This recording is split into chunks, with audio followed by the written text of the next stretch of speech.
கோஷ்டி. இந்த காலை வேளையில் அறிய வேண்டிய அத்தனை செய்திகளையும் 60 நிமிடங்களில் தரும் விறுவிறுப்பான செய்திகளின் அணிவகுப்பு.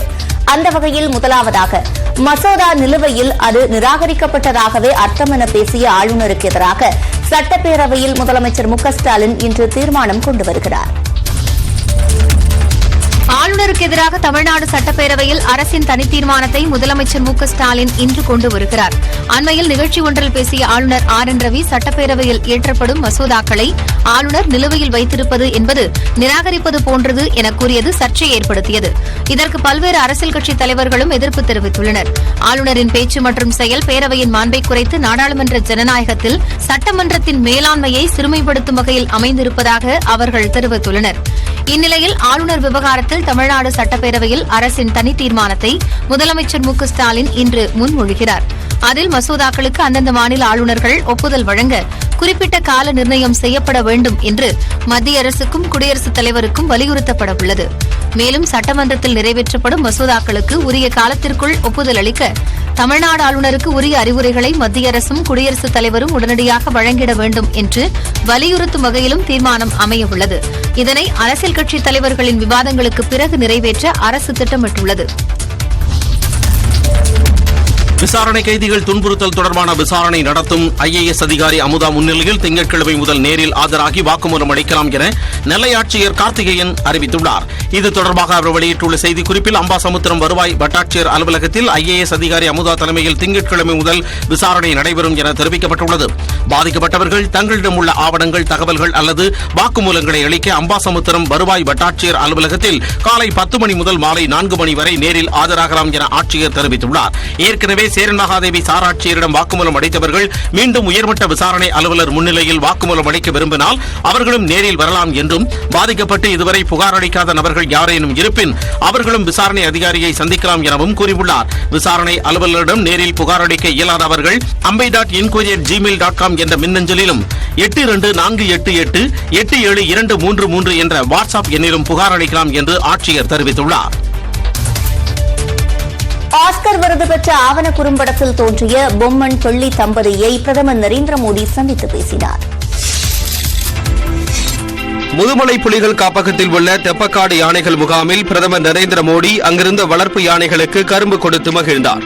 சென்னை பயணத்தை முடித்துவிட்டு மைசூருவுக்கு சென்ற பிரதமர் மோடி பந்திப்பூர் புலிகள் காப்பகத்தை காலை பார்வையிட்டார்.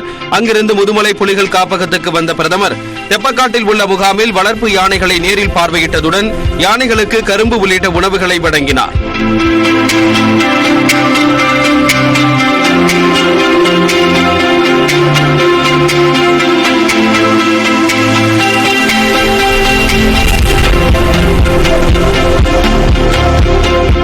மூத்த யானை பாகன்கள் திருமாறன், தியாகராஜ், குள்ளன், மாறன் ஆகியோருடன் கலந்துரையாடிய பிரதமர் கள இயக்குநர்கள் மற்றும் T23 புலியை பிடித்த குழுவினருடன் ஆலோசனை நடத்தினார். பின்னர் ஆஸ்கர் விருது வென்ற தி எலபண்ட் விஸ்பரர்ஸ் படத்தில் இடம்பெற்றிருந்த பொம்மன் பெள்ளி தம்பதியை நேரில் சந்தித்து பாராட்டு தெரிவித்தார்.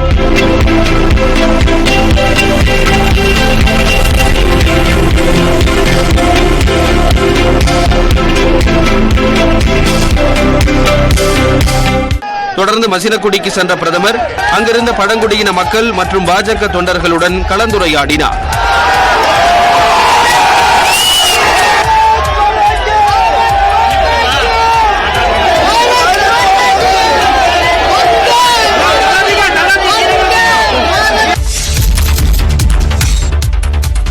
டெல்லிக்கு வரும்படி பிரதமர் நரேந்திர மோடி அழைப்பு விடுத்திருப்பதாகவும், வீடு, சாலை வசதிகள் செய்து தரப்படும் என்று உறுதியளித்திருப்பதாகவும் ஆஸ்கர் விருது பெற்ற ஆவணப்படத்தில் நடித்த பெல்லி தெரிவித்துள்ளார்.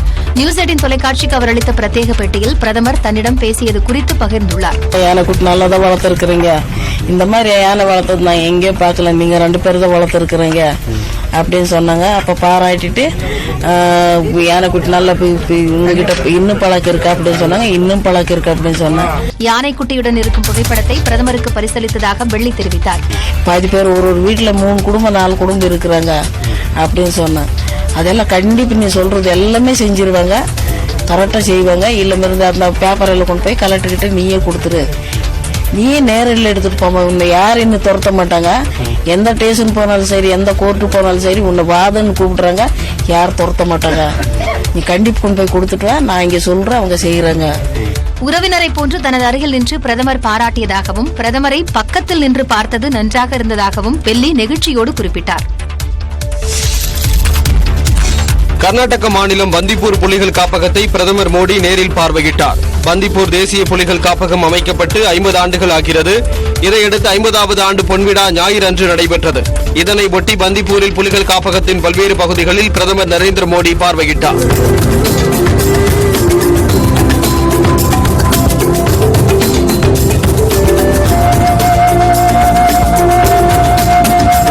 பிரதமர் வனத்துறையினர் உடுத்தும் பச்சை மற்றும் காக்கி வண்ணம் கலந்த சீருடையை அணிந்து சென்றார்.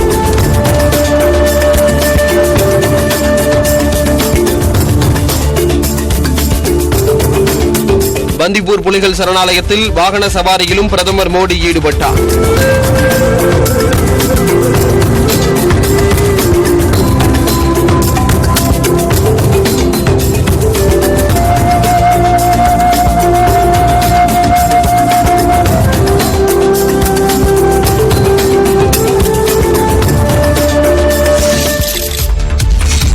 இந்தியாவில் ஒட்டுமொத்தமாக 3167 புலிகள் இருப்பதாக அதிகாரப்பூர்வ எண்ணிக்கையை பிரதமர் நரேந்திர மோடி வெளியிட்டார். நாட்டில் புலிகள் பாதுகாப்பு திட்டம் கொண்டு வந்து 50 ஆண்டுகள் நிறைவடைந்ததையொட்டி கர்நாடக மாநிலம் மைசூருவில் பொன்விழா நடைபெற்றது. பந்திப்பூர் புலிகள் சரணாலயத்தை பார்வையிட்ட பிரதமர் மோடி தெப்பக்காடு, மசனகுடி உள்ளிட்ட பகுதிகளை பார்வையிட்டுவிட்டு ஹெலிகாப்டர் மூலம் மைசூருக்கு சென்றார். அங்கு நடைபெற்ற விழாவில் கலந்து கொண்ட பிரதமர் ப்ராஜெக்ட் டைகர் என்ற திட்டம் தொடங்கியதன் 50ஆம் ஆண்டு விழாவை ஒட்டி நினைவு நாணயத்தை வெளியிட்டார். அப்போது பேசிய பிரதமர் மோடி இந்தியாவில் புலிகளின் எண்ணிக்கை 2967 இருந்து 3167 உயர்ந்துள்ளதாக கூறினார். भारत से चीता विलुप्त हो गया था.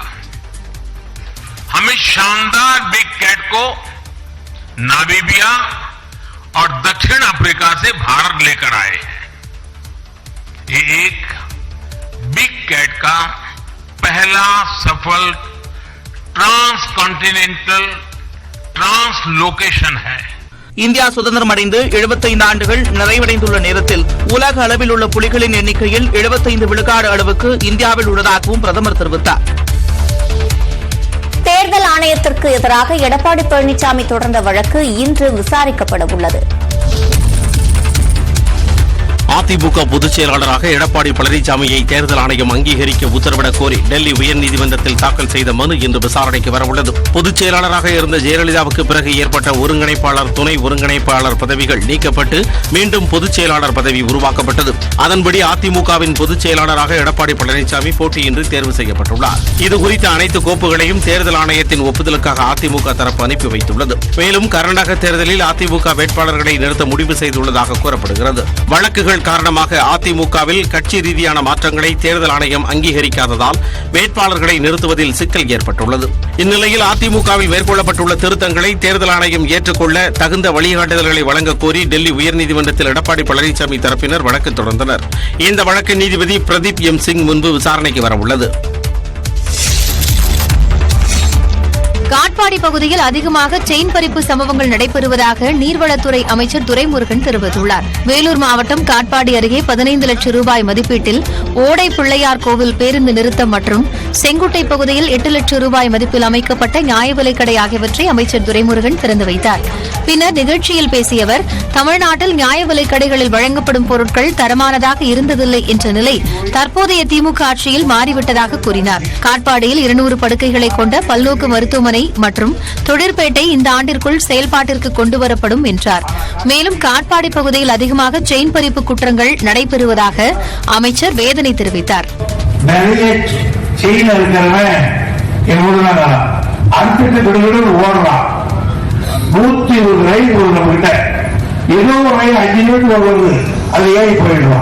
செயின் பறிப்பில் ஈடுபடும் குற்றவாளிகள் ரயில்கள் மூலமாக தப்பித்து விடுவதால் காட்பாடியில் மற்றொரு காவல் நிலையம் அமைக்க ஏற்பாடுகள் செய்யப்பட்டுள்ளதாகவும் அமைச்சர் துரைமுருகன் கூறினார்.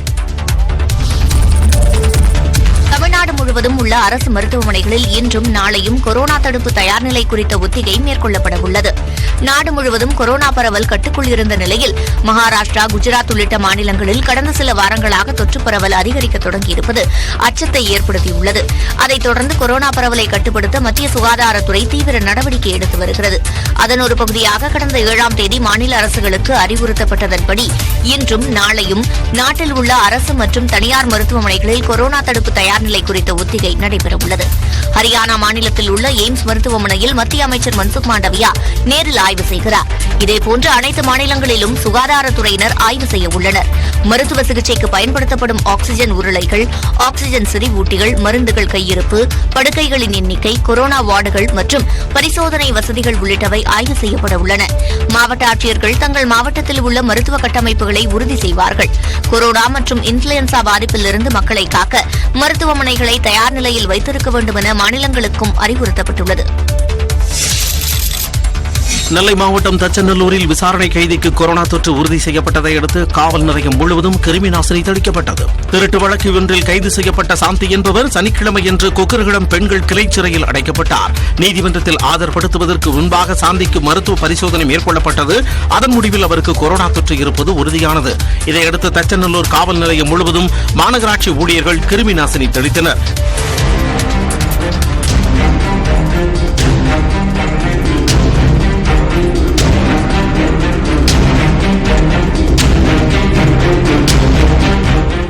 விசாரணை கைதியை நீதிமன்றத்திற்கு அழைத்துச் சென்ற காவல் ஆய்வாளர் உள்ளிட்ட 4 பேரின் மாதிரிகள் கொரோனா பரிசோதனைக்கு அனுப்பப்பட்டுள்ளது. அதிமுக பாஜக இடையே முரண்பாடுகள் இல்லை என்றும் நேர சூழல் காரணமாக பிரதமரை இபிஎஸ்-ஆல் சந்திக்க முடியவில்லை என்றும் முன்னாள் அமைச்சர் செங்கோட்டையன் தெரிவித்துள்ளார். ஈரோட்டில் அதிமுக தொண்டர்களுக்கான உறுப்பினர் அட்டைகளை முன்னாள் அமைச்சர் செங்கோட்டையன் வழங்கினார். பின்னர் செய்தியாளர்களிடம் பேசிய அவர் தமிழக வரலாற்றில் இதுவரை 50,000 மாணவர்கள் தேர்வு எழுதாதது இதுதான் முதன்முறை என்று விமர்சித்தார். விடுபட்டிருக்கிறார் என்று குறிப்பிட்டிருக்கிறது. இதுவரையும் தமிழ்நாட்டில் வரலாற்றில் அவ்வளவு பேர் தேர்வு எழுதவில்லை என்ற நிலை இல்லை என்று நாங்கள் குறிப்பிட்டிருக்கிறோம். அதிமுக பாஜக இடையே முரண்பாடுகள் இல்லை என்றும் செங்கோட்டையன் கூறினார். எந்த முரண்பாடும் அனைத்து இந்திய அண்ணா திராவிட முன்னேற்ற கழகத்திலோ பாரதிய ஜனதா கட்சியும் இல்லை. காலத்திற்கேற்ப நேரத்திற்கேற்ப பாரத பிரதமர் எப்போது எங்கே சந்திக்க வேண்டும் என்பது அவர் சந்திப்பார். எடப்பாடி பழனிசாமியை பிரதமர் சந்திக்காதது அரசியல் அரங்கில் பேசு பொருளாகியுள்ள நிலையில் செங்கோட்டையன் இந்த விளக்கத்தை அளித்துள்ளார். திருச்சியில் நடைபெறும் முப்பெரும் விழாவில் மூத்த நிர்வாகிகள் அனைவருக்கும் அழைப்பு விடுக்கப்பட்டுள்ளதாக முன்னாள் முதலமைச்சர் ஓ பன்னீர்செல்வம் தெரிவித்துள்ளார். திருச்சியில் வரும் ஏப்ரல் 24ஆம் தேதி நடைபெறும் எம்ஜிஆர் ஜெயலலிதா பிறந்தநாள் விழா மற்றும் அதிமுகவின் 51ஆம் ஆண்டு விழா ஆகியவை முப்பெரும் விழாவாக நடைபெறும் என ஓ பன்னீர்செல்வம் மற்றும் அவரது ஆதரவாளர்கள் தெரிவித்திருந்தனர். இந்நிலையில் மதுரை விமான நிலையத்தில் செய்தியாளர்களிடம் பேசிய ஓ பன்னீர்செல்வம் திருச்சியில் நடைபெறும் மாநாட்டில் கே.சி. பழனிசாமி, அன்வர் ராஜா உள்ளிட்ட மூத்த நிர்வாகிகள் அனைவருக்கும் அழைப்பு விடுக்கப்படும் என்று தெரிவித்தார். பொதுக்கூட்டத்தில் வந்து அந்த கட்சியில் நீக்கப்பட்ட முன்னாள் தலைவர் அன்வர் ராஜா, கே.சி. பழனிசாமி கலந்துக்கு அழைப்பு விடுக்கப்படும். உறுதியாக கட்சியிலிருந்து கட்சிதான் அவர் இருக்கிறார். மூத்த முன்னோடிகளை அனைவருக்கும் அழைப்பு விடுக்கப்படும். அப்போது சசிகலாவிற்கு அழைப்பு விடுக்கப்படுமா என்ற கேள்விக்கு அனைவருக்கும் அறிக்கையின் வாயிலாக அழைப்பு விடுக்கப்படும் என்று சூசகமாக பதிலளித்தார்.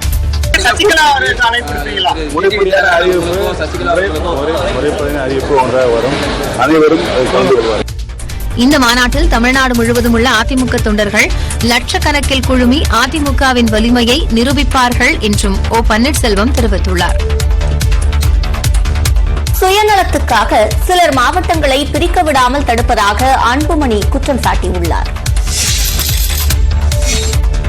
தமிழ்நாட்டை 60 மாவட்டங்களாக பிரிக்க வேண்டும் என பாமக தலைவர் அன்புமணி ராமதாஸ் தெரிவித்துள்ளார். ட்விட்டர் ஸ்பேஸ் மூலம் உரையாற்றிய அவர் கடலூர் மாவட்டத்தில் 5 அடியில் கிடைத்த நிலத்தடி நீர் என்எல்சி நிறுவனத்தால் 1000 அடிக்கு கீழ் சென்றுவிட்டதாக கூறினார். நிலக்கரி சுரங்கங்களை படிப்படியாக மூடும் நடவடிக்கையில் உலக நாடுகள் ஈடுபட்டுள்ளதாகவும் வேளாண் மண்டலங்களில் சுரங்கப் பணிகளில் ஈடுபடக்கூடாது எனவும் தெரிவித்தார். தமிழ்நாடு மின்மிகை மாநிலமாக திகழ்கிறது என்றும் தமிழ்நாட்டிற்கு நாள்தோறும் 18,000 மெகாவாட் மின்சாரம் தேவைப்படும் நிலையில் 36,000 மெகாவாட் மின்சாரம் உற்பத்தி செய்யப்படுவதாக தெரிவித்தார். பொதுமக்கள் அதிகாரிகளை எளிமையாக சந்திக்கும் வகையில் தமிழ்நாட்டை 60 மாவட்டங்களாக பிரிக்க வேண்டும் என்றார்.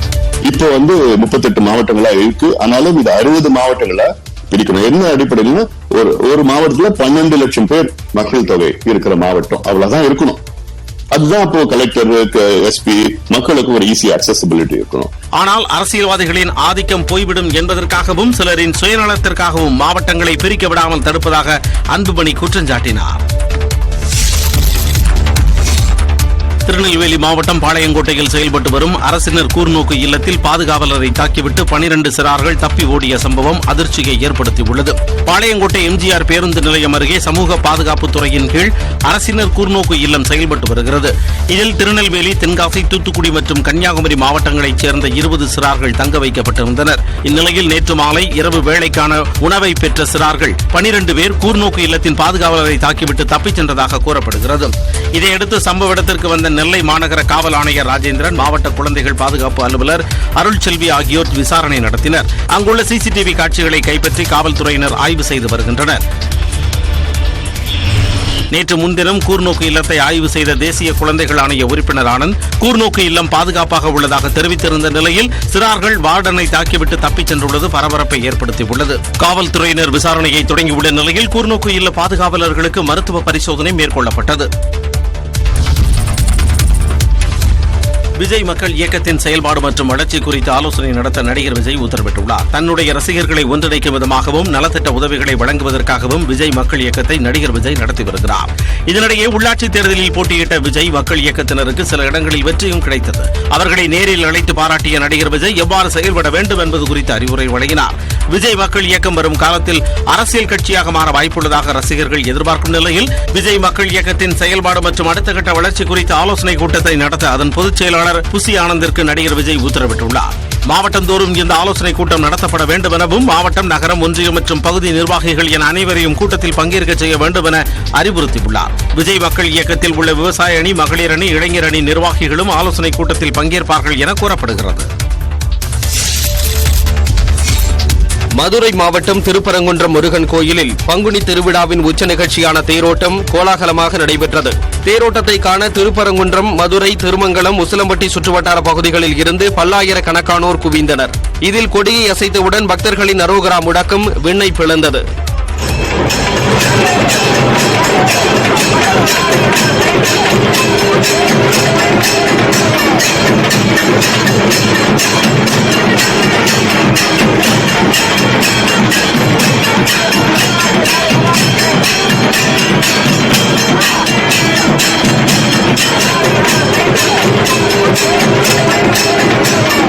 இதேபோல் தொடர் விடுமுறை காரணமாக திருச்செந்தூர் சுப்பிரமணிய சுவாமி கோயிலில் பக்தர்கள் குடும்பமாக வந்து சுவாமி தரிசனம் செய்தனர். இதனால் கோயில் கடற்கரை வளாகம், நாழி கிணறு உள்ளிட்ட பகுதிகளில் கூட்டம் அலைமோதியது.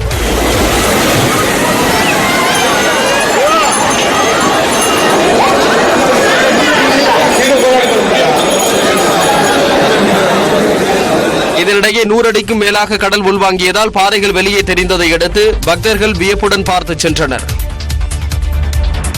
தமிழ்நாட்டின் பல பகுதிகளில் வெயில் கொளுத்தி வரும் நிலையில் சில பகுதிகளில் மழையும் பெய்கிறது. தமிழ்நாட்டின் பல்வேறு பகுதிகளில் கோடை மழை கொட்டி தீர்த்தது. கன்னியாகுமரி மாவட்டத்தின் பல்வேறு பகுதிகளில் பெய்த கோடை மழையால் வெப்பம் தணிந்தது. களியக்காவிளை, குளித்துறை, மார்த்தாண்டம் உள்ளிட்ட பகுதிகளில் இடி மின்னலுடன் கூடிய மழை பெய்தது. இதனால் மக்கள் மகிழ்ச்சியடைந்தனர்.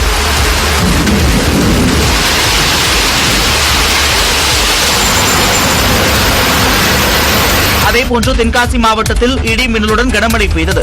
தென்காசி, செங்கோட்டை, குற்றாலம், மேலகரம், சிந்தாமணி உள்ளிட்ட பகுதிகளில் இடி மின்னலுடன் மழை பெய்தது. நீண்ட நாட்களுக்கு பிறகு பலத்த காற்றுடன் மழை கொட்டியதால் சாலைகளில் தண்ணீர் தேங்கியது. சுமார் 1 மணி நேரம் நீடித்த மழையால் குளுமையான சூழல் நிலவியதால் பொதுமக்கள் மகிழ்ச்சியடைந்தனர்.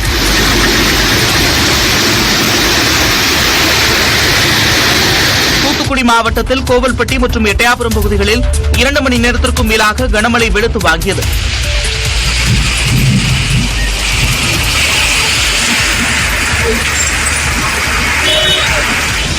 பலத்த மழை காரணமாக சாலைகளில் மழைநீர் பெருக்கெடுத்து ஓடியது. வெப்பத்தின் தாக்கத்திலிருந்து மக்கள் விடுபட்டனர்.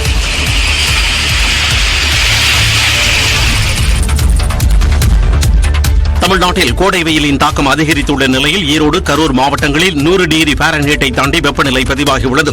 அதிகபட்சமாக ஈரோட்டில் நேற்று 101.1 டிகிரியும், கரூர் பரமத்தியில் 100.4 டிகிரி பாரன்ஹீட்டும் பதிவானது.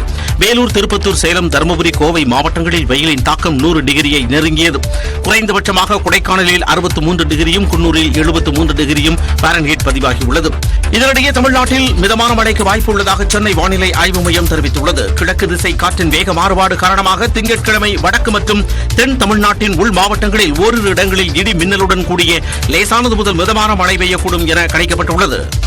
நாளை முதல் 13ஆம் தேதி வரை தமிழ்நாடு, புதுச்சேரி, காரைக்கால் உள்ளிட்ட பகுதிகளில் பெரும்பாலும் வறண்ட வானிலையே நிலவும் எனவும் கூறப்பட்டுள்ளது. சென்னையில் அதிகபட்ச வெப்பநிலை 35 டிகிரி செல்சியஸாகவும், குறைந்தபட்ச வெப்பநிலை 26 டிகிரி செல்சியஸ் அளவிலும் இருக்கக்கூடும் என தெரிவிக்கப்பட்டுள்ளது. தொடர் விடுமுறையை ஒட்டி தமிழ்நாட்டில் உள்ள சுற்றுலா தலங்களில் மக்களின் கூட்டம் அதிகரித்து காணப்பட்டது. மலைகளின் இளவரசி எனப்படும் கொடைக்கானலில் புனித வெள்ளியை தொடர்ந்து 3 நாட்கள் விடுமுறை என்பதால் தமிழகம் மட்டுமன்றி கேரளா, கர்நாடகா, ஆந்திரா உள்ளிட்ட பல்வேறு மாநிலங்களில் இருந்து சுற்றுலா பயணிகள் குவிந்தனர்.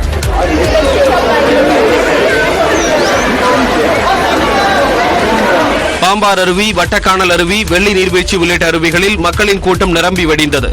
படகு சவாரி செய்தும் செல்ஃபி எடுத்தும் மகிழ்ந்தனர்.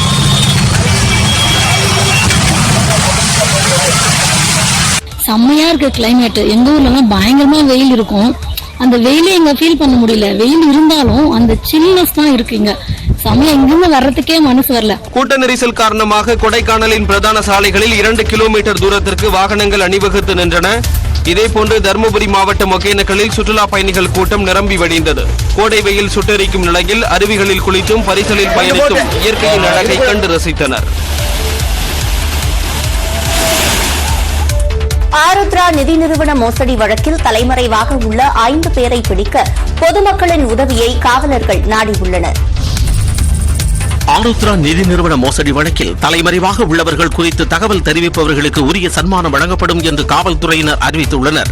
தமிழ்நாடு முழுவதும் 1 லட்சம் பேரிடம் சுமார் 30% வட்டி தருவதாக கூறி 2438 கோடி ரூபாயை ஆருத்ரா கோல்டு நிறுவனம் மோசடி செய்ததாக விசாரணை நடைபெறுகிறது. இந்த வழக்கில் பாஜகவின் விளையாட்டு பிரிவு மாநில செயலாளர் ஹரிஷ் என்பவரை பொருளாதார குற்றப்பிரிவு போலீசார் கடந்த சில நாட்களுக்கு முன்பு கைது செய்தனர். மேலும் இது தொடர்பாக ஏற்கனவே 16 பேர் கைது செய்யப்பட்டனர். ராஜசேகர், நாராயணி உட்பட 5 பேர் தலைமறைவாக உள்ளனர். இவர்கள் குறித்து நேரிலோ அல்லது செல்போன் மூலமாகவோ துப்பு கொடுப்பவர்களுக்கு உரிய சன்மானம் வழங்கப்படும் என்று பொருளாதார குற்றப்பிரிவு காவல்துறையினர் அறிவித்துள்ளனர். அத்துடன் தகவல் கொடுப்பவர்களின் ரகசியம் காக்கப்படும் எனவும் உறுதியளித்துள்ளனர். முன்னதாக இந்த மோசடி வழக்கில் நடிகரும் பாஜக கலைப்பிரிவு மாநில நிர்வாகியுமான RK சுரேஷுக்கு தொடர்பு இருப்பதாக கூறப்படும் நிலையில் அவரிடம் விசாரணை நடத்தவும் திட்டமிடப்பட்டுள்ளது. ராணிப்பேட்டை மாவட்டம் நெமிலியில் அதிக வட்டி வழங்குவதாக கூறி கோடிக்கணக்கில் மோசடி செய்த நிறுவனத்திற்கு எதிராக பணத்தை இழந்தவர்கள் சாலை மறியலில் ஈடுபட்டதால் பரபரப்பு ஏற்பட்டது. வேலூரை தலைமையிடமாக கொண்டு இயங்கி வந்த IFS என்ற நிதி நிறுவனம் 1 லட்சம் ரூபாய் முதலீடு செய்தால் மாதம் 30,000 ரூபாய் வரை வட்டி தருவதாக கூறி ஏராளமானோரிடம் கோடிக்கணக்கில் பணம் பெற்று மோசடி செய்ததாக கூறப்படுகிறது. இந்த வழக்கில் கைது செய்யப்பட்ட IFS நிறுவன உதவியாளர் ஜெகநாதன் சிறையில் அடைக்கப்பட்டு ஜாமீனில் வெளியே வந்தார். இதனையடுத்து ராணிப்பேட்டை மாவட்டம் நெமிலியில் உள்ள ஜெகநாதனின் வீட்டை முற்றுகையிட்டு பாதிக்கப்பட்டவர்கள் போராட்டத்தில் ஈடுபட்டனர். தொடர்ந்து அவர்கள் நெமிலி அண்ணா சாலையில் மறியலில் ஈடுபட்டதால் போக்குவரத்து பாதிக்கப்பட்டது.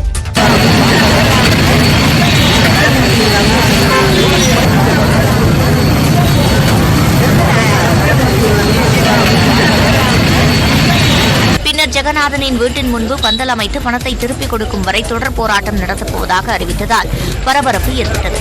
தகவல் அறிந்து வந்த காவல்துறையினர் பேச்சுவார்த்தை நடத்தியதை அடுத்து பாதிக்கப்பட்டோர் போராட்டத்தை கைவிட்டனர்.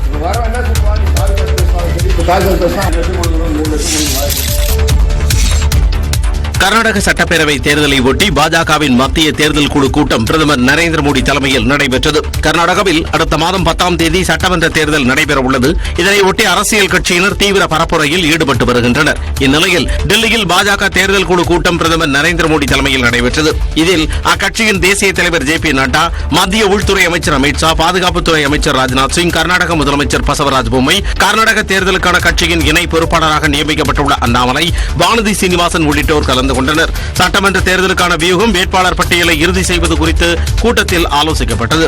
இதனிடையே டெல்லியில் காங்கிரஸ் தலைவர் மல்லிகார்ஜுன கார்கே, ராகுல் காந்தி உள்ளிட்ட மூத்த தலைவர்கள் கர்நாடக தேர்தல் குறித்து ஆலோசனை நடத்தினர். ஏற்கனவே 166 தொகுதிகளுக்கு வேட்பாளர்கள் அறிவிக்கப்பட்டுள்ள நிலையில் மீதமுள்ள 58 தொகுதிகளுக்கான வேட்பாளர்களை இறுதி செய்ய ஆலோசனை நடத்தியதாக கூறப்படுகிறது.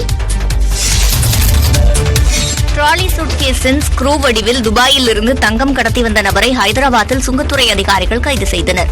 துபாயில் இருந்து ஹைதராபாத் விமான நிலையத்திற்கு வந்த பயணி ஒருவரை சந்தேகத்தின் பேரில் சுங்கத்துறை அதிகாரிகள் விசாரித்தனர். தொடர்ந்து அவரது டிராலி சூட்கேஸை ஸ்கேன் செய்தபோது அதன் ஸ்க்ரூக்கள் மற்றும் சக்கரங்களின் தண்டுகள் தங்கத்தினால் உருவாக்கப்பட்டவை என்பது கண்டறியப்பட்டது. இதனையடுத்து 454 கிராம் எடை கொண்ட சுமார் 21,20,000 ரூபாய் மதிப்பிலான தங்கத்தை பறிமுதல் செய்த அதிகாரிகள் கடத்தலில் ஈடுபட்டவரை கைது செய்து விசாரித்து வருகின்றனர். ராஜஸ்தானில் தனது சொந்த கட்சியின் முதலமைச்சருக்கு எதிராகவே உண்ணாவிரதம் இருக்க உள்ளதாக சச்சின் பைலட் தெரிவித்திருப்பது அரசுக்கு நெருக்கடியை ஏற்படுத்தியுள்ளது. ராஜஸ்தானில் முந்தைய பாஜக அரசு மீதான ஊழல் புகாரில் நடவடிக்கை எடுக்க வலியுறுத்தி ஆளும் அசோக் கெலாட் அரசுக்கு முன்னாள் துணை முதல்வர் சச்சின் பைலட் நெருக்கடி கொடுத்துள்ளது காங்கிரஸ் கட்சியில் சலசலப்பை ஏற்படுத்தியுள்ளது. ராஜஸ்தானில் காங்கிரஸ் ஆட்சி நடைபெற்று வருகிறது. முதல்வர் அசோக் கெலாட்டுக்கு எதிராக துவக்கத்திலிருந்தே போர்க்கொடி தூக்கி வரும் சச்சின் பைலட்டுக்கு துணை முதலமைச்சர் பதவி வழங்கப்பட்டாலும் பிறகு அதனை ராஜினாமா செய்ததுடன் கட்சித் தலைவர் பொறுப்பில் இருந்தும் விலகினார்.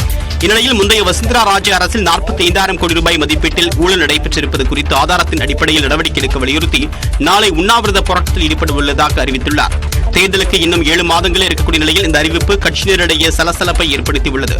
சைனிய சமூகத்தை சேர்ந்தவரான மகாத்மா ஜோதிராவ் பூலேவின் பிறந்தநாள் நாளை கொண்டாடப்படக்கூடிய நிலையில் அதே சமூகத்தவரான அசோக் கெலாட்டுக்கு எதிராக பைலட் போர்க்கொடி தூக்கியுள்ளார்.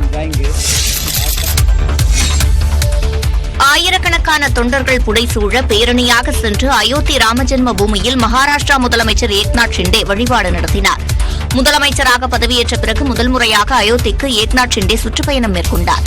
அவருடன் துணை முதலமைச்சர் தேவேந்திர பட்னாவிஸ், சிவசேனா எம்பி, எம்எல்ஏக்கள் சென்றனர். ராம்கதா பூங்காவில் இருந்து ராமஜென்ம பூமி வரை 3 கிலோமீட்டர் தூரத்திற்கு ஏக்நாத் ஷிண்டே, தேவேந்திர பட்னாவிஸ் ஆகியோர் திறந்த ஜீப்பில் பேரணியாக சென்றனர். அவர்களுக்கு பாஜகவினர் மலர் தூவி உற்சாக வரவேற்பு அளித்தனர். இதனையடுத்து அயோத்தியில் புதிதாக கட்டப்பட்டு வரும் ராமர் கோவிலுக்கு சென்று ஏக்நாத் ஷிண்டே, தேவேந்திர பட்னாவிஸ் உள்ளிட்டோர் வழிபட்டனர். மகா ஆரத்தி நிகழ்ச்சியில் கலந்து கொண்ட பிறகு ராமர் கோவில் கட்டுமான பணிகளையும் பார்வையிட்டனர். அப்போது செய்தியாளர்களிடம் பேசிய ஏக்நாத் ஷிண்டே, அயோத்தியில் பிரம்மாண்டமான ராமர் கோவில் கட்டுவது என்பது லட்சக்கணக்கான பக்தர்களின் கனவு என்றும் அதனை நனவாக்கியது பிரதமர் மோடி எனவும் கூறினார். பதவி ஆசையால் உத்தவ் தாக்கரே அவரது தந்தையின் கொள்கைகளுக்கு எதிராக செயல்பட்டு வருவதாகவும் ஏக்நாத் ஷிண்டே தெரிவித்தார். டிவி, மிக்சி, செல்போன் எல்லாம் மாதத்தவணையில் வாங்கிய காலம் போய் தற்போது மாம்பழங்களையும் மாதத்தவணையில் வாங்கிக் கொள்ளும் திட்டம் அறிமுகமாகியுள்ளது. ஆம், நீங்கள் கேட்டது சரிதான். வெயில் காலம் வந்தாலே மாம்பழ சீசன் தொடங்கிவிடுகிறது. இந்த ஆண்டு கோடை காலத்தில் புனேவில் அல்போன்சா மாம்பழ சீசன் தொடங்கியுள்ளது. 12 பழங்கள் விலை 1,200 ரூபாய் வரை விற்கப்படும் சூழலில் இப்போது வாங்கிக் கொண்டு பின்னர் மாதத்தவணையில் பணம் செலுத்தும் திட்டம் தொடங்கப்பட்டுள்ளது. கிரெடிட் கார்டு மூலம் வாங்கிக் கொள்ளும் வகையில் இந்த திட்டம் தொடங்கப்பட்டுள்ளது. कस्टमर्स जो है आम से दूर जा रहे थे और उनका इंटरेस्ट उसमें से निकल रहा था, तो उसके हिसाब से हमने ये सोचा कि बाबा कुछ तो अलग करेंगे कि बाबा सब कस्टमर के थ्रू ये सब कस्टमर को तक पहुंच सके। वो हिसाब से फिर हमने EMI सिस्टम का ये ऑफर चालू किया। ये तो बढ़िया कंसेप्ट इन्होंने चालू की है फर्स्ट ऑफ ऑल, क्योंकि हमारे दिमाग में कभी ऐसे आया नहीं था कि अरे EMI पे आम मिलेगा। ये थोड़ा सा अलग बट यूनिक कॉन्सेप्ट है, तो ये बहुत अच्छा लगा सुन के कि चलो अभी EMI पे आम मिलेगा। தனித்துவ வாசம், சுவையுடன் உள்ள அல்போன்சா மாம்பழங்கள் விளைச்சலும் அதிகரித்துள்ளதால் விவசாயிகள் மகிழ்ச்சியடைந்துள்ளனர். CUET இளங்கலை நுழைவுத் தேர்வுக்கு விண்ணப்பிக்கும் கால அவகாசம் நீட்டிக்கப்பட்டுள்ளது. மத்திய பல்கலைக்கழகங்களில் 2023ஆம் ஆண்டிற்கான இளங்கலை முதுகலை படிப்புகளுக்கான மாணவர் சேர்க்கைக்கான CUET பொதுத் தேர்வை தேசிய தேர்வு முகமை அறிவித்தது. CUET இளங்கலை நுழைவுத் தேர்வு மே 21ஆம் தேதி முதல் நடைபெறவுள்ள நிலையில் விண்ணப்ப விநியோகம் பிப்ரவரி மாதம் தொடங்கியது. மார்ச் 30ஆம் தேதி விண்ணப்பங்களை சமர்ப்பிக்க கடைசி நாள் என தெரிவிக்கப்பட்டிருந்தது. இந்நிலையில் மாணவர்களின் கோரிக்கையை ஏற்று ஏப்ரல் 11ஆம் தேதி வரை விண்ணப்பிக்கலாம் என தேசிய தேர்வு முகமை அறிவித்துள்ளது. ஏற்கனவே தேர்விற்கு விண்ணப்பிக்க கால அவகாசம் வழங்கப்பட்ட நிலையில் அது மீண்டும் நீட்டிக்கப்பட்டுள்ளது. எல்லையில் சீனாவும் தைவானும் போர் பயிற்சியில் ஈடுபட்டு வருவதால் தொடர்ந்து பதற்றம் நிலவுகிறது. தைவான் எல்லை கட்டுப்பாட்டு கோட்டை கடந்து சீனா தனது போர் விமானங்களை பறக்கவிட்டு ஒத்திகை நிகழ்த்தியதால் அசாதாரண சூழல் நிலவி வருகிறது. 1949ஆம் ஆண்டு முதல் தைவான் தனி நாடாக இயங்கி வருகிறது. இதனை தன்னுடன் இணைத்துக் கொள்ள சீனா துடித்து வருகிறது. பல ஆண்டுகளாக தைவானை சீனா அச்சுறுத்தி வரும் நிலையில் அச்சுறுத்தலுக்கு அடிபணியாமல் தைவான் உள்ளது. தைவானுக்கு ஆதரவாக அமெரிக்கா செயல்படுவதால் சீனா எரிச்சல் அடைந்து வருகிறது. இந்த சூழலில் அண்மையில் தைவான் அதிபர் சாய் இங் வென் அமெரிக்கா சென்று நாடு திரும்பினார்.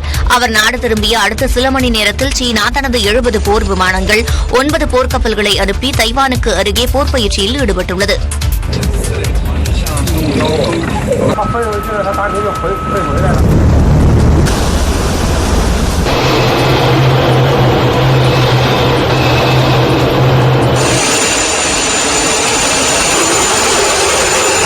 இரண்டு நாட்கள் போர் பயிற்சி நடத்த சீனா திட்டமிட்டு நேற்று பயிற்சியை தொடங்கியுள்ளது. அடுத்தடுத்து சீன போர் விமானங்கள் தைவானுக்குள் பறந்து வருவதால் தைவான் மக்கள் அச்சமடைந்துள்ளனர்.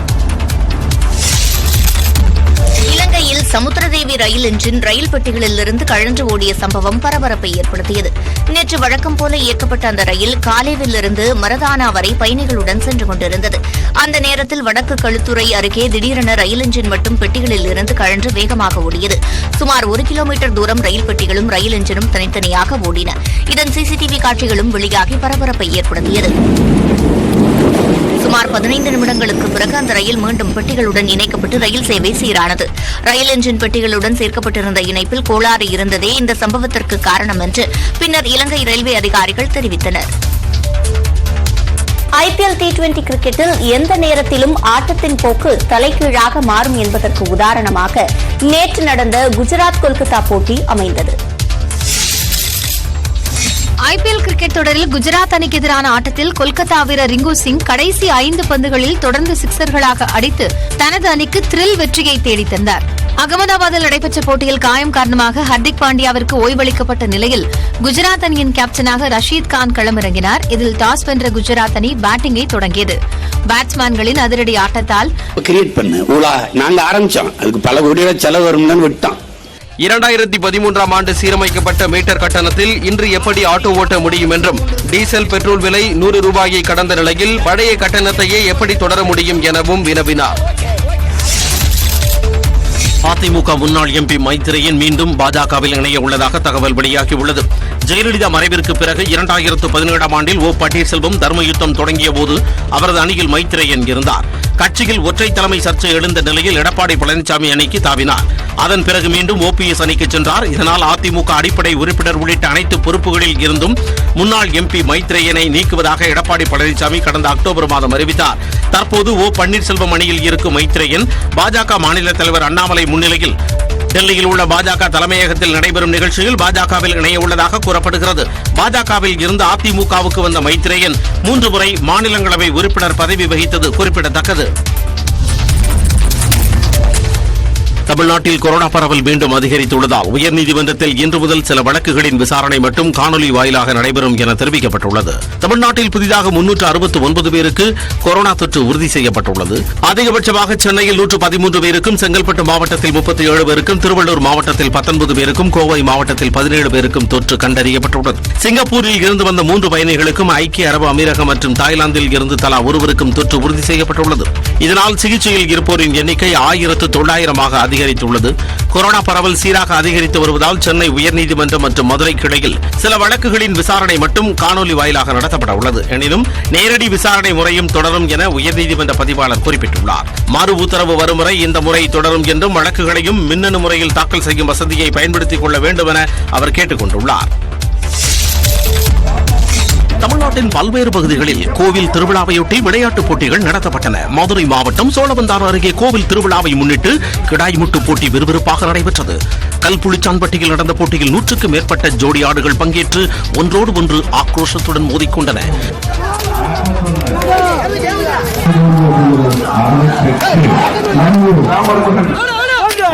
வெற்றி பெற்ற ஆடுகளின் உரிமையாளர்களுக்கு பித்தளை அண்டா, பானை உள்ளிட்ட பரிசு பொருட்கள் வழங்கப்பட்டன. சிவகங்கை மாவட்டம் காரைக்குடி அருகே அரியக்குடி தாயமணி செல்ல ஐயனார் கோவில் திருவிழாவை முன்னிட்டு வடமாடு மஞ்சு விரட்டு போட்டி விமர்சையாக நடைபெற்றது. இதில் ராமநாதபுரம், சிவகங்கை, மதுரை உள்ளிட்ட மாவட்டங்களைச் சேர்ந்த காளைகள் பங்கேற்றன. 117 காளையர்கள் காளைகளை அடக்கும் முயற்சியில் ஈடுபட்டனர்.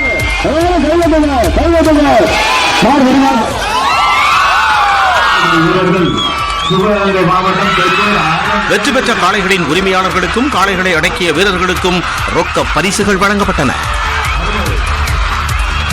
சென்னையில் 20 நாட்களுக்கு முன் கொல்லப்பட்ட விமான நிலைய ஊழியரின் தலை உடல் பாகங்களை காவலர்கள் கைப்பற்றியுள்ளனர். சென்னை விமான நிலைய ஊழியர் புதுக்கோட்டையில் தனது காதல் மனைவியால் கொலை செய்யப்பட்ட விவகாரத்தில் 20 நாட்களுக்கு பின் உடல் பாகங்கள் மீட்கப்பட்டன. சென்னை விமான நிலைய ஊழியர் ஜெயந்தனை காணவில்லை என அவரது சகோதரி 20 நாட்களுக்கு முன் புகார் அளித்தார். ஜெயந்தனின் செல்போன் தொடர்பு மூலம் புதுக்கோட்டையைச் சேர்ந்த பாக்கியலட்சுமி என்பவர் சந்தேகத்தின் அடிப்படையில் கைது செய்யப்பட்டார். அவரிடம் நடத்தப்பட்ட விசாரணையில் ஜெயந்தனும் தானும் காதலித்து திருமணம் செய்ததாகவும் அவரை பிரிந்துவிட்ட நிலையில் புதுக்கோட்டைக்கு வந்து பிரச்சனை கொடுத்ததால் ஜெயந்தனை வெட்டிக் கொன்று உடலை கோவளத்தில் வீசியதாகவும் பாக்கியலட்சுமி வாக்குமூலம் அளித்தார்.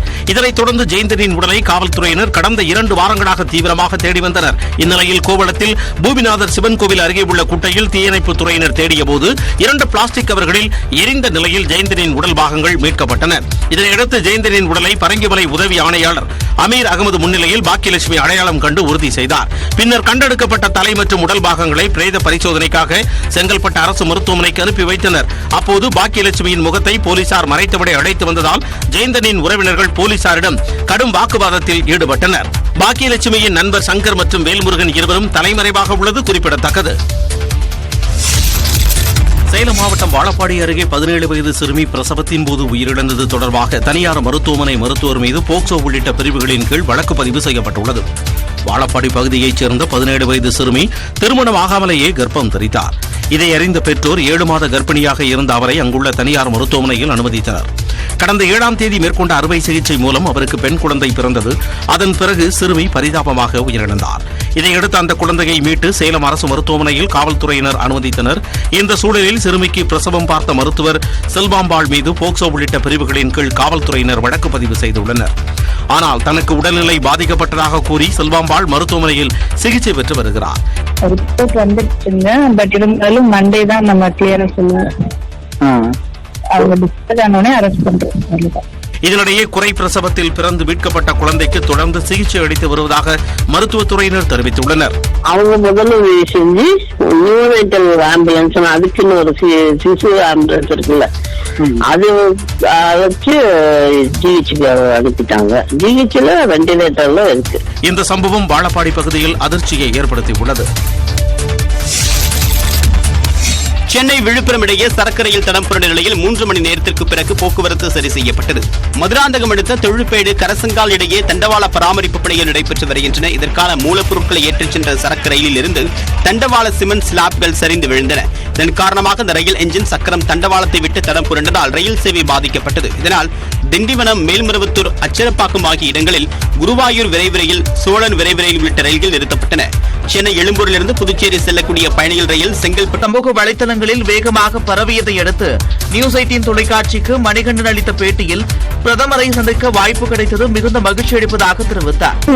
எதிர்கால காத்துட்டு நல்ல வேலை செய்யணும் அப்படின்னா என் வீட்டுல ஒரு அண்ணன் தம்பியோ அப்பாவோ இருந்த எப்படி பழகி நான் கேட்ட பதிலுக்கு உடனே வைக்க சொல்லி என்னோட மொபைல் எடுத்து அவரு செலுத்தி எடுத்தாரு. பிரதமர் மோடி தன்னிடம் ஒரு தந்தையை போல நடந்து கொண்டதாக மணிகண்டன் நிகழ்ச்சியுடன் கூறினார். எங்கிருந்தோ பின்னப்படும் சதிவலைக்கு தமிழ்நாட்டின் முகவராக ஆளுநர் ஆர் என் ரவி செயல்படுவதாக திமுக முன்னாள் அமைச்சர் பொன் முத்துராமலிங்கம் குற்றம் சாட்டியுள்ளார். தொடர்பாக திமுகவின் அதிகாரப்பூர்வ நாளிலான முரசொலியில் அவர் எழுதியிருக்கக்கூடிய கட்டுரையில் அண்மையில் நடைபெற்ற நிகழ்ச்சி ஒன்றில் பேசிய ஆளுநர் ஆர் என் ரவி சட்டப்பேரவையில் இயற்றப்படக்கூடிய மசோதாக்களை ஆளுநர் நிலுவையில் வைத்திருப்பதற்கு நிராகரிக்கப்பட்டது என்பதே பொருள் என்று கூறியதை சுட்டிக்காட்டியுள்ளார். ஆளுநர் மாளிகையில் நடைபெற்றக்கூடிய நிகழ்ச்சியில் வெளியேற்றக்கூடிய இந்த கருத்துக்கள் எந்த அளவிற்கு தமிழ்நாட்டின் நலன்களை பாதிக்கும் என்று தெரியாமலா இந்த கருத்துக்களை ஆளுநர் வெளியிட்டிருப்பார் என்றும் கேள்வி எழுப்பியுள்ளார். ஆளுநர் அறிந்தே திட்டமிட்டு உள்நோக்கத்துடன் பாஜக RS அமைப்புகளின் எண்ணங்களையும் நோக்கங்களையும் வெளிப்படுத்தி உள்ளார் என்பது அனைவருக்கும் விளங்கும் என்பதில் ஐயமில்லை என்றும் குறிப்பிட்டுள்ளார். ஆளுநரின் நோக்கம் தமிழ்நாட்டின் நலன் சார்ந்தது அல்ல என்றும் எங்கிருந்தோ பின்னப்படக்கூடிய சதி வலைக்கு தமிழ்நாட்டின் முகவராக ஆளுநர் செயல்படுகிறார் என்பது தெளிவாக விளங்குவதாகவும் கூறியுள்ளார். மேலும் ஆளுநர் ஆர் என் ரவி சாமக் கூடாங்கியாக உருமாறி ஆரிடம் சொல்லிக் கொண்டிருப்பதாகவும் முதலமைச்சர் மு க ஸ்டாலின் இதையும் சமாளித்து வெற்றி காண்பார் என்று கூறியுள்ள பொன் முத்துராமலிங்கம் திமுக தோழமை கட்சிகள் நாளை மறுநாள் நடத்தும் ஆர்ப்பாட்டம் இதனை உணர்த்தும் என்றும் எச்சரித்துள்ளார். குஜராத் மாநிலம் சூரத்தில் உடல்நலம் குறித்து விழிப்புணர்வு ஏற்படுத்தும் நோக்கில் பெண்கள் சேலை அணிந்து நடைபயணம் மேற்கொண்டனர். சூரத் நகராட்சி நிர்வாகம் சார்பில் சேலை வாக்கத்தானுக்கு ஏற்பாடு செய்யப்பட்டிருந்தது. இதில் 15 மாநிலங்கள் மற்றும் வெளிநாடுகளில் இருந்து சுமார் 15,000 பெண்கள் வண்ண சேலை அணிந்து கலந்து கொண்டனர். நடைபயணத்தின் போது குஜராத்தி பாடலுக்கு பெண்கள் உற்சாகமாக நடனமாடினர்.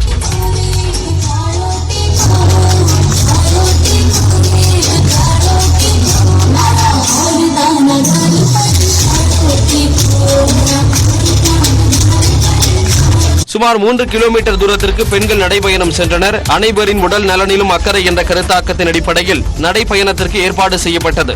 நடைபயணத்தின் இறுதியில் உடல் நலனில் அக்கறை செலுத்திக் கொள்வோம் என்று பெண்கள் உறுதிமொழி ஏற்றுக்கொண்டனர். புற்றுநோயால் பாதிக்கப்பட்ட மருத்துவர் தனது மரணத்திற்கு முன்பு மனைவிக்கு விவாகரத்து கொடுத்துவிட்டு அவருக்கு பொருளாதார ரீதியாக தேவையானவற்றை செய்து கொடுத்த சம்பவம் நெகிழ்ச்சியை ஏற்படுத்தியுள்ளது. தெலங்கானா மாநிலம் கம்மன் நகரை சேர்ந்த ஹர்ஷ்வர்தன் ஆஸ்திரேலியாவில் மருத்துவராக பணியாற்றி வந்தார். இவருக்கும் ஹேமா என்பவருக்கும் கடந்த 2020ஆம் ஆண்டு திருமணம் நடைபெற்றது. அதன் பிறகு ஆஸ்திரேலியாவிற்கு புறப்பட்டு சென்ற ஹர்ஷ்வர்தனுக்கு உடல்நலம் பாதிக்கப்பட்டது. மருத்துவ பரிசோதனையில் அவருக்கு நுரையீரல் புற்றுநோய் இருப்பது தெரியவந்தது. 2 ஆண்டுகளில் மரணமடைந்து விடுவோம் என்பதை உணர்ந்த அவர் இதுகுறித்து தனது பெற்றோர் மற்றும் மனைவியிடம் தெரிவித்துள்ளார். அது மட்டுமின்றி தனது மனைவி விதவையாகிவிடக் கூடாது என எண்ணிய ஹர்ஷ்வர்தன் அவருக்கு விவாகரத்து கொடுத்துவிட்டு பொருளாதார ரீதியாக அவருக்கு தேவையானவற்றை செய்து கொடுத்தார். தொடர்ந்து ஆஸ்திரேலியாவில் சிகிச்சை பெற்று வந்த அவர் 3.5 லட்சம் ரூபாய் செலவு செய்து தனது உடலை இந்தியாவிற்கு கொண்டு செல்வதற்காக சவப்பெட்டி ஒன்றையும் தயார் செய்தார். இந்நிலையில் மார்ச் 24ஆம் தேதி உயிரிழந்த மருத்துவரின் உடல் விமானம் மூலம் ஹைதராபாத்திற்கு கொண்டுவரப்பட்டு கடந்த 5ஆம் தேதி இறுதி சடங்குகள் செய்யப்பட்டன. அந்தமான் நிக்கோபார் தீவு அருகே கடலுக்கு அடியில் அடுத்தடுத்து 4 முறை நிலநடுக்கம் ஏற்பட்டது. அந்தமான் நிக்கோபார் தீவில் உள்ள கேம்பெல் பே என்ற பகுதிக்கு வடக்கே உள்ள கடல் பகுதியில் நண்பகல் 1:15 மணியளவில் சுமார் 10 கிலோமீட்டர் ஆழத்தில் நிலநடுக்கம் ஏற்பட்டது. இது ரிக்டர் அளவுகோலில் 4.9 பதிவானது. இதனைத் தொடர்ந்து மதியம் 2:59 மணியளவில் நிக்கோபார் தீவு அருகே சுமார் 10 கிலோமீட்டர் ஆழத்தில் மீண்டும் நிலநடுக்கம் ஏற்பட்டது. இது ரிக்டர் அளவுகோலில் 4.1 பதிவானது. 3வது முறையும் நிக்கோபார் தீவு அருகே 10 கிலோமீட்டர் ஆழத்தில் சக்தி வாய்ந்த நிலநடுக்கம் ஏற்பட்டது. இது ரிக்டர் அளவுகோலில் 5.3 பதிவானது. இதனைத் தொடர்ந்து கடலில் 37 கிலோமீட்டர் ஆழத்தில் மீண்டும் ஏற்பட்ட நிலநடுக்கம் ரிக்டரில் 5.5 பதிவாகியுள்ளது. வங்கக்கடலுக்கு அடியில் தொடர்ந்து 4 முறை நிலநடுக்கம் ஏற்பட்ட நிலையில் சுனாமி எச்சரிக்கை எதுவும் இல்லை என்றும் புவியியல் மையம் தெரிவித்துள்ளது. இருப்பினும் அடுத்தடுத்து நிலநடுக்கம் ஏற்பட்டதால் பொதுமக்கள் சற்று அச்சமடைந்துள்ளனர். மத்திய நிதி அமைச்சர் நிர்மலா சீதாராமன் ஒரு வார பயணமாக அமெரிக்கா சென்றுள்ளார். அமெரிக்காவில் இன்று நடைபெறும் சர்வதேச நிதியமைச்சர்கள் மாநாட்டில் இந்திய நிதியமைச்சர் நிர்மலா சீதாராமன் பங்கேற்க உள்ளார். உலக வங்கி மற்றும் சர்வதேச நாணய நிதியம் ஆகியவற்றின் கூட்டங்களில் கலந்து கொள்வதற்காக நிதியமைச்சர் நிர்மலா சீதாராமன் அமெரிக்கா சென்றடைந்தார். வாஷிங்டனில் அவரை அமெரிக்காவிற்கான இந்திய தூதர் தரண்ஜித் சிங் வரவேற்றார். அதைத் தொடர்ந்து வாஷிங்டனில் இன்று நடைபெறும் உலக நாடுகளின் நிதியமைச்சர்கள் மற்றும் மத்திய வங்கி தலைவர்கள் கூட்டத்தில் நிர்மலா சீதாராமன் பங்கேற்க உள்ளார். அப்போது உலக பொருளாதார நெருக்கடி குறித்து ஆலோசிக்கப்பட உள்ளது. அதன்பின் நாளை அமெரிக்க கருவூலத்துறை செயலாளர் ஜானத் யெலனை நிர்மலா சீதாராமன் சந்தித்து ஆலோசனை நடத்தவுள்ளார். நாளை மறுநாள் 2வது G20 நிதியமைச்சர்கள் மற்றும் மத்திய வங்கி ஆளுநர்கள் கூட்டத்தை நிதியமைச்சர் நிர்மலா சீதாராமன் தலைமையேற்று நடத்தவுள்ளார். இந்த கூட்டத்தில் உலக பொருளாதாரம், சர்வதேச நிதி கட்டமைப்பு, சர்வதேச வரி வசூல் உள்ளிட்ட பல்வேறு தலைப்புகளில் விவாதங்கள் நடைபெறவுள்ளன. மேலும் உணவு மற்றும் எரிசக்தி பாதுகாப்பின்மை பிரச்சினைக்கு தீர்வு காண்பது குறித்தும் ஆலோசிக்கப்பட உள்ளது. ஜப்பானில் மக்கள் தொகை கடும் சரிவை சந்தித்த நிலையில் உள்ளாட்சி தேர்தலில் போட்டியிடுவதற்கு ஆள் பற்றாக்குறை ஏற்பட்டுள்ளது. ஜப்பானில் கடந்த ஆண்டு 8 லட்சம் பேர் மட்டுமே புதிதாக பிறந்துள்ளனர். இது சுமார் 125 ஆண்டுகளில் இல்லாத அளவில் குறைவான பிறப்பு விகிதமாகும். மக்கள் தொகை சரிவு அந்நாட்டில் பல்வேறு பாதிப்புகளை ஏற்படுத்தி வந்தது. அது நீட்சியாக தற்போது உள்ளாட்சி தேர்தலில் போட்டியிடுவதற்கு ஆள் பற்றாக்குறை ஏற்பட்டுள்ளது. சுமார் 1000 மாவட்டங்களில் யாருமே போட்டியிட முன்வரவில்லை என்று கூறப்படுகிறது. இதேபோன்று 565 தொகுதிகளில் தலா ஒருவர் மட்டுமே தேர்தலில் போட்டியிட்டுள்ளனர். மக்கள் தொகை வீழ்ச்சியே இதற்கு காரணம் என்று அந்நாட்டு அதிகாரிகள் சுட்டிக்காட்டியுள்ளனர். இதனைத் தொடர்ந்து தற்காலிகமாக தொகுதி மறுசீரமைப்பு பணியில் ஈடுபட அந்நாட்டு அரசு திட்டமிட்டுள்ளது. அந்நாட்டின் பொருளாதார சூழல், குழந்தைகளுக்கான